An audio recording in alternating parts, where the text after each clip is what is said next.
Una imponente e inquietante isla-prisión en medio de la bahía de San Francisco, rodeada de aguas gélidas plagadas de tiburones. Supuestamente a prueba de fugas. Pero no para unos hombres que ansiaban la libertad y estaban decididos a superar cualquier obstáculo.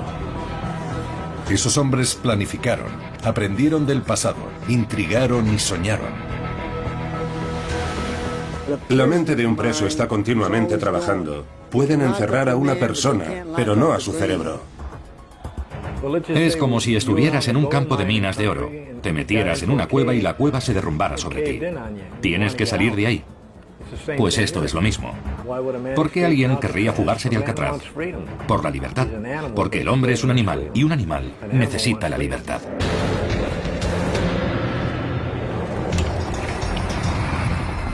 ...1962 fue el año de la mayor fuga de la historia de Alcatraz.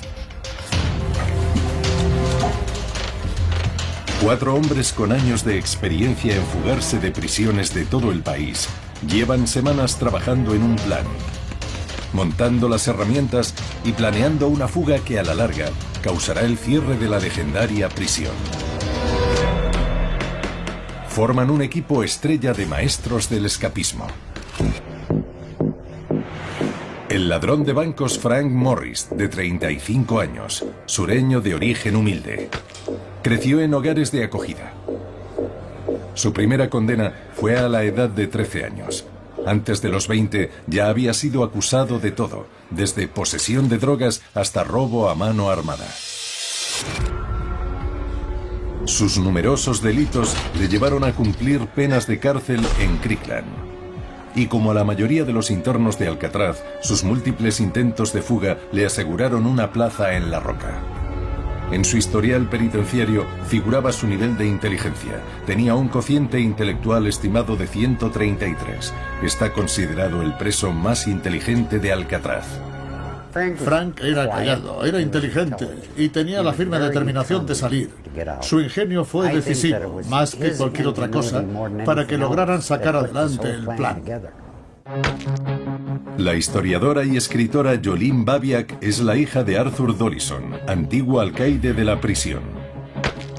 De niña vivió en Alcatraz. Su padre estaba al frente de la prisión el día de la gran fuga.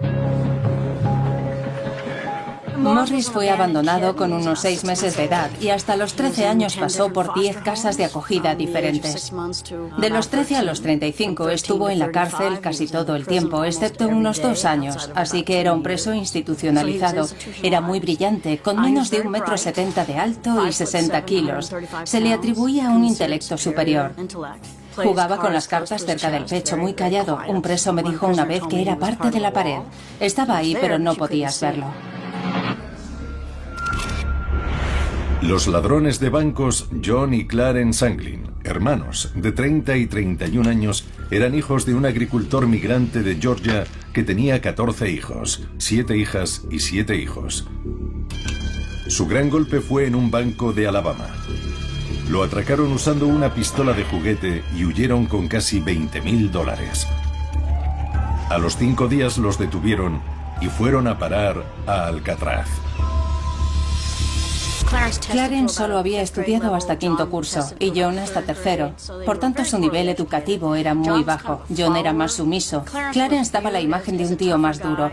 Pero los dos eran más bien perros ladradores, de los que pierden la fuerza por la boca y se esfuman en cuanto hay jaleo.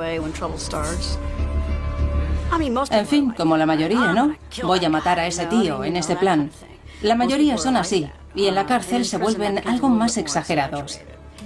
En su único robo a un banco, cuando Clarence era fugitivo, los hermanos usaron un Cadillac robado y se dirigieron a una población muy pequeña, donde se hicieron notar paseando por la calle principal, según un periódico local, y todos los residentes pudieron ver el Caddy. Pasearse arriba y abajo por la calle principal de una localidad no es precisamente lo que haría un delincuente inteligente. Se hacían notar, ya fuera por sus carencias educativas o intelectuales o emocionales, y trataban de llamar la atención, lo contrario de lo que uno debe hacer si se dedica a robar bancos. Eran de esas personas que no aprenden de sus errores, y en eso eran completamente opuestos a Morris. Mientras que él era discreto y contenido, ellos eran exhibicionistas y necesitaban darse importancia. Y hablaban demasiado. Eran unos bocazas. De adolescentes trabajaban recogiendo fruta o haciendo otras faenas del campo y, lógicamente, querían cosas mejores de las que uno podía conseguir con ese sueldo. Así que empezaron a robar y así conseguir el dinero que necesitaban para pagarse sus caprichos. Y Allen Clayton West, de 30 años. Tenía estudios hasta octavo curso y era fontanero de profesión. Detenido una veintena de veces, había sido enviado a Alcatraz después de una fuga. En su expediente carcelario constaba que su cociente intelectual era de solo 98. Pero sus compañeros reclusos pensaban que era muy inteligente y que su gran destreza para jugar al ajedrez era buena prueba de ello. Era un tipo muy intimidante. Su padre era veterano de la Primera Guerra Mundial. Había perdido una pierna en la guerra y era alcohólico, y es probable que también tuviera un síndrome de estrés postraumático.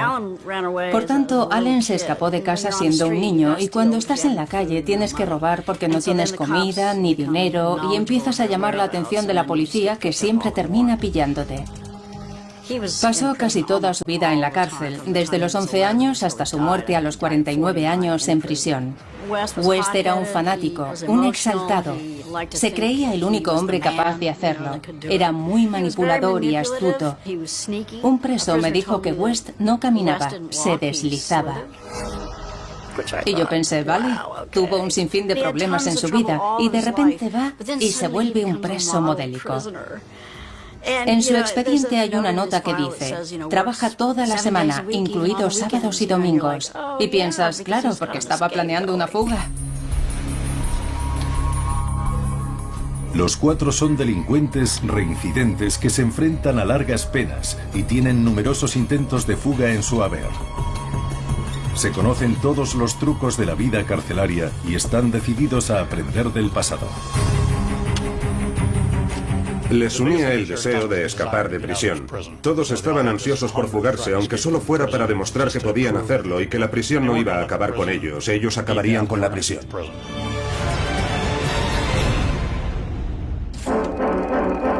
Alcatraz, la prisión a prueba de fugas, la imponente roca en la bahía de San Francisco. 1934.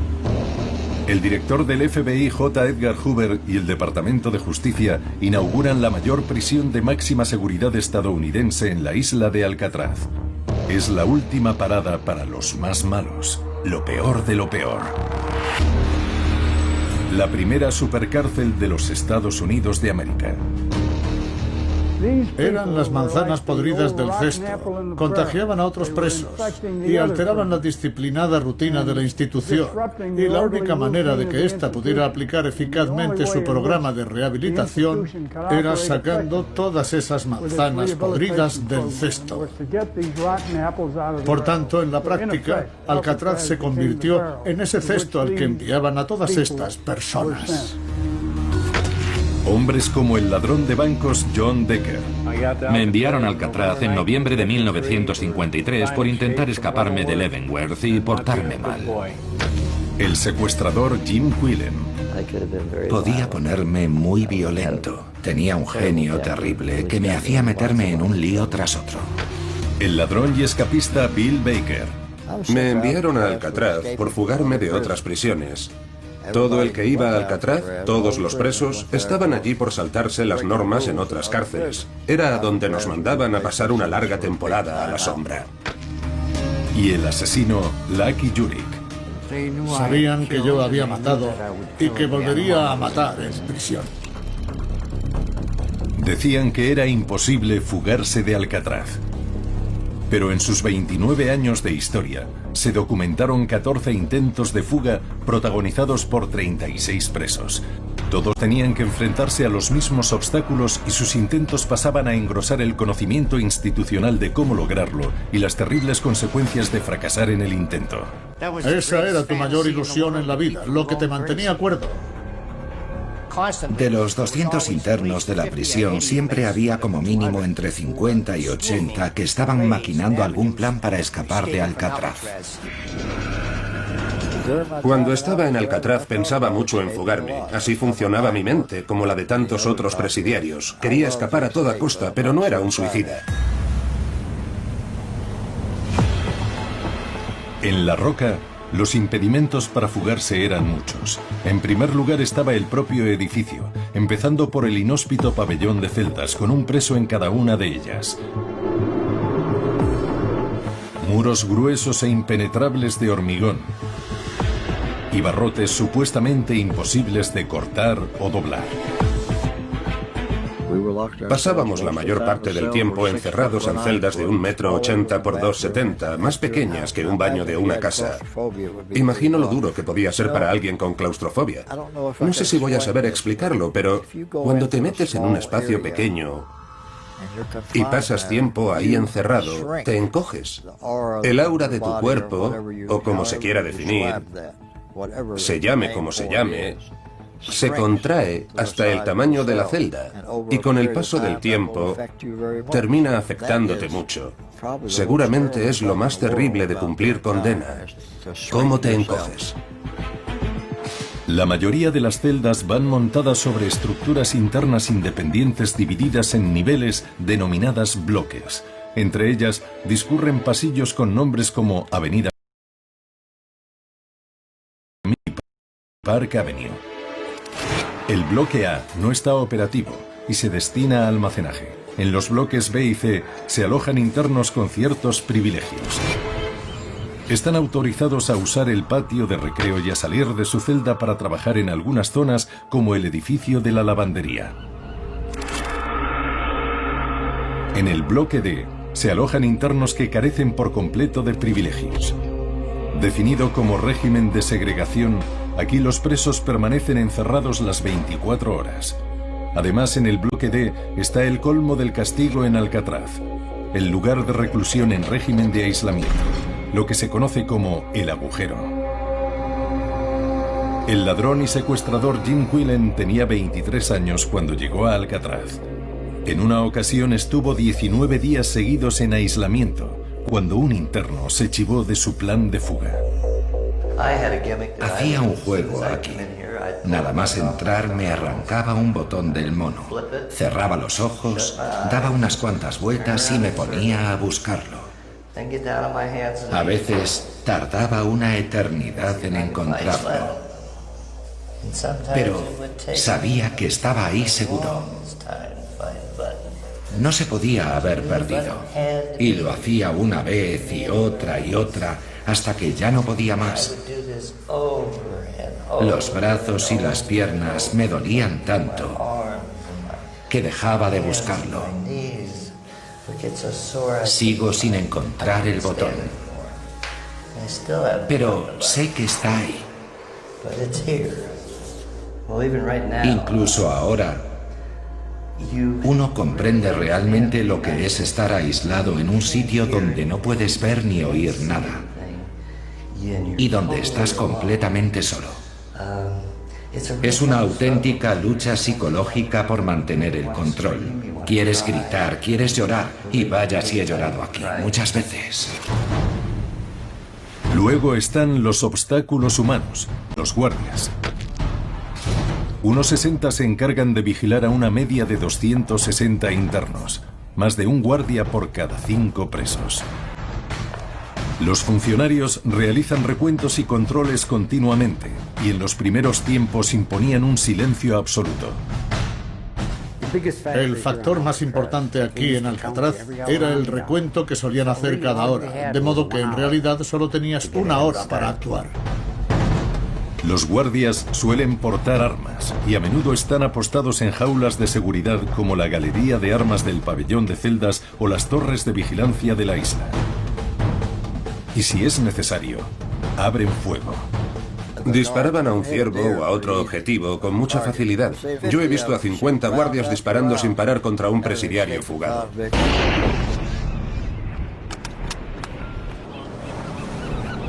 Pero el mayor impedimento para la fuga es lo que rodea la isla. 2 kilómetros de agua gélida y corrientes mortales. La temperatura media del agua es de 12 grados centígrados y las mareas pueden llevar tanta fuerza que arrastrarían a nadadores imprudentes bajo el puente Golden Gate, haciendo que se perdieran para siempre en el Océano Pacífico. Para un nadador inexperto como un interno fugado, la bahía de San Francisco es un obstáculo insalvable. Alcatraz se puso ahí por una razón, y fue porque el mar era el mayor impedimento para la fuga de cualquiera. El agua está muy fría. Hay corrientes con diferentes contracorrientes según la zona de la bahía. A veces hay una corriente muy fuerte de salida al océano y a veces la corriente es de entrada. Si no sales en el momento adecuado, puedes terminar arrastrado al interior de la bahía y ver frustrado tu intento de fuga. O puede que la corriente te arrastre mar adentro. ¿Quién sabe hasta dónde? Y los guardias advierten de un peligro aún más terrorífico que rodea la isla. Un peligroso animal capaz de matar y devorar a cualquier preso que intente huir a nado. Desde el primer día en que entrabas aquí, empezabas a oír de boca de los presos y los guardias que las aguas que rodeaban Alcatraz estaban plagadas de tiburones y que aunque lograras huir, estos te comerían. Y todos nos lo creíamos. Era un arma psicológica perfecta que tenían las autoridades de la prisión. Los internos, sobre todo los que venían del Medio Oeste, casi no conocían el mar, y menos los tiburones. Así que cuando se enteraban de que había tiburones blancos rodeando la isla, se aterrorizaban. Y ese terror surtía el efecto que los guardias no conseguían. Hacía que se quedaran en la isla. Esos tiburones eran, en cierto modo, extensiones de los guardias. Fomentábamos la creencia de que había tiburones en la bahía, y claro que había, pero no se comían a las personas.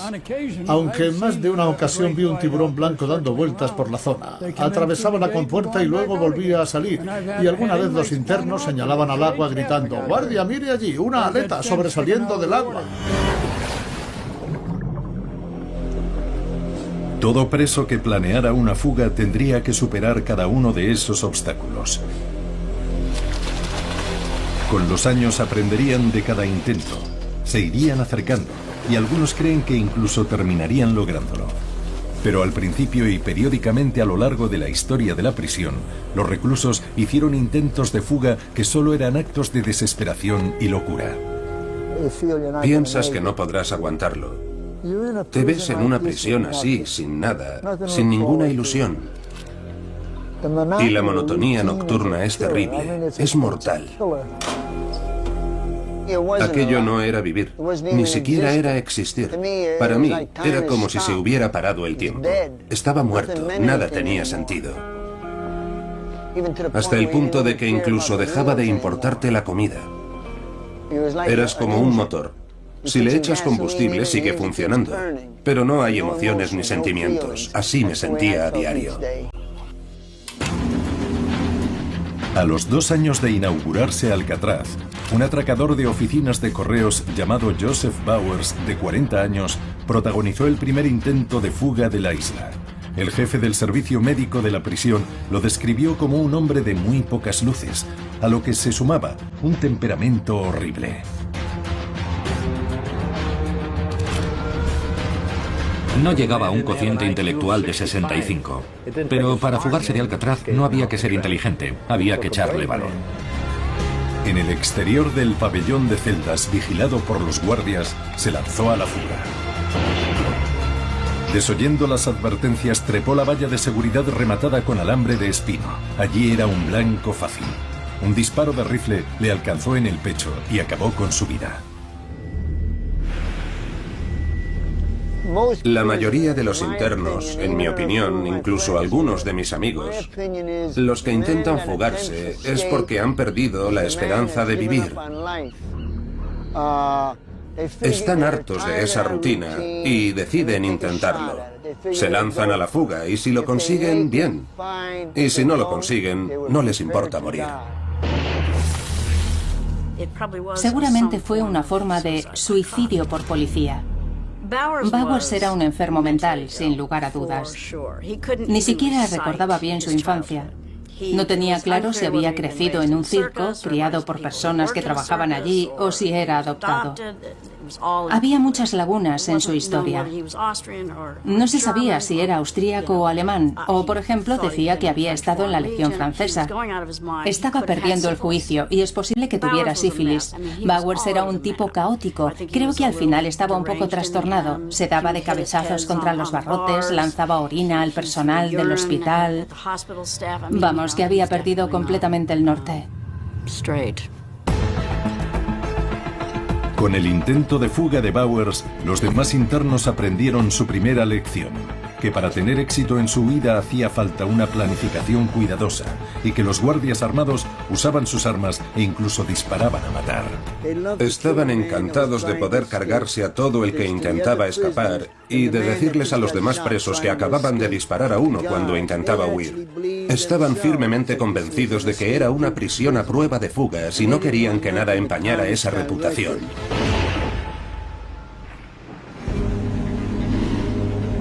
Un año y medio después, el secuestrador Theodore Cole, de 25 años, y el ladrón de bancos Ralph Rowe, de 31, emprendieron otra fuga.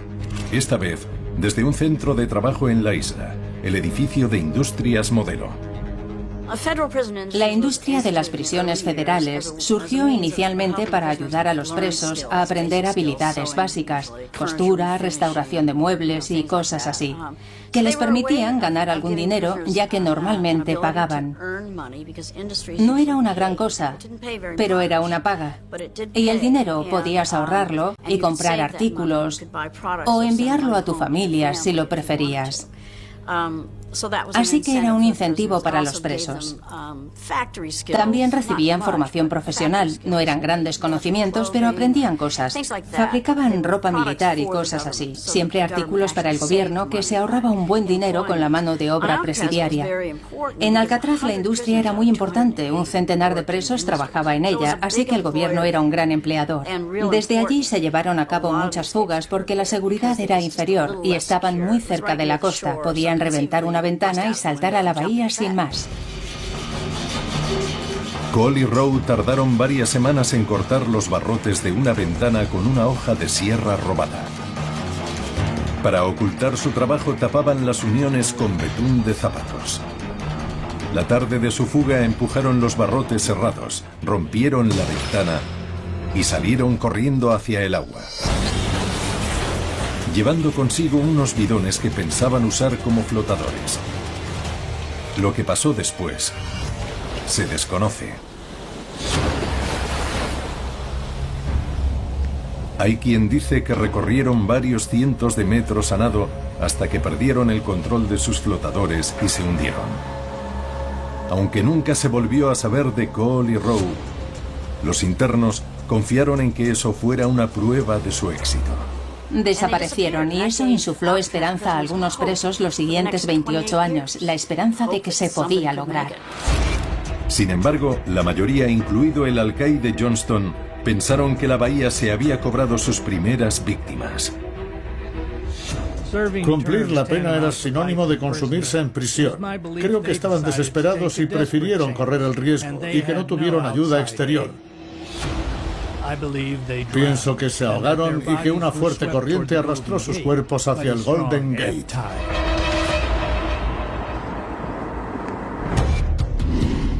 Cinco meses después, tres peligrosos atracadores, Thomas Limerick, Rufus Franklin y James Lucas, también intentaron fugarse del edificio de Industrias Modelo. Atacaron y